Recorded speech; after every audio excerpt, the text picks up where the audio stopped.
Untuk informasi dan berita terkait, klik link di deskripsi dan jangan lupa install aplikasi CNBC Indonesia yang ada di App Store dan juga Play Store. Dan pastinya jangan lupa subscribe ya.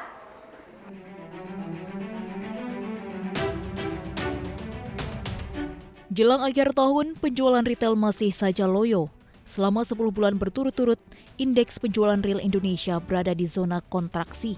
Bank Indonesia mencatat indeks penjualan real pada September 2020 terkontraksi 8,7% secara tahunan. Meski negatif, ini lebih baik dari bulan Agustus 2020 yang terkontraksi 9,2% secara tahunan. Perbaikan penjualan eceran terjadi pada sebagian besar kelompok komoditas yang dipantau seperti kelompok makanan, minuman, dan tembakau yang tercatat tumbuh positif dalam 2 bulan terakhir. Dari sisi harga, tekanan inflasi pada Desember 2020 diperkirakan meningkat, terdorong peningkatan permintaan masyarakat pada periode Natal dan libur akhir tahun.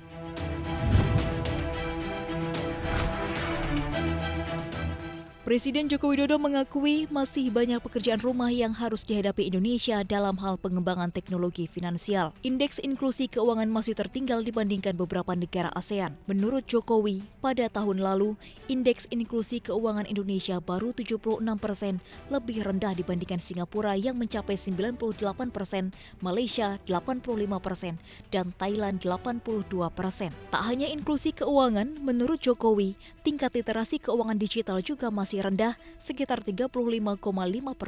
Sang kepala negara pun berharap inovator fintech harus bisa menjadi penggerak utama literasi keuangan digital bagi masyarakat. Dari data Jokowi, sampai September 2020, terdapat 89 penyelenggara fintech yang berkontribusi 9,87 triliun pada transaksi layanan jasa keuangan Indonesia.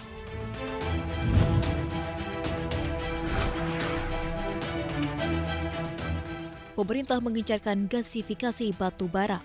Dalam periode 2020 hingga 2024, pemanfaatan batu bara untuk proyek gasifikasi setidaknya ditargetkan sudah mencapai 1 juta ton per tahun. Hal ini ditunjukkan agar batu bara tidak hanya dijual mentah dan penambang hanya menggali dan menjual. Meski pemerintah menargetkan sejak 2020 hingga 2024 telah ada batu bara yang dimanfaatkan untuk proyek gasifikasi ini, namun di sisi lain ini belum berdampak pada pengurangan impor LPG nasional. Berdasarkan data Kementerian ESDM, rasio impor LPG terhadap kebutuhan LPG dalam negeri justru meningkat menjadi 83,55% pada 2024 dari 77% di tahun 2020.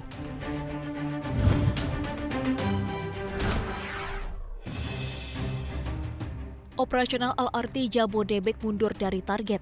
Sebelumnya LRT Jabodebek ditargetkan dapat beroperasi pada akhir 2021 namun harus mundur hingga pertengahan 2022.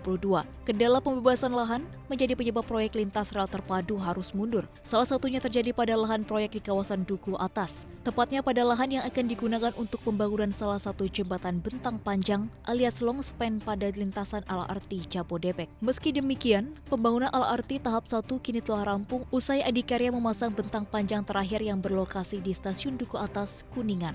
Hingga September, progres pembangunan LRT secara keseluruhan mencapai 77%.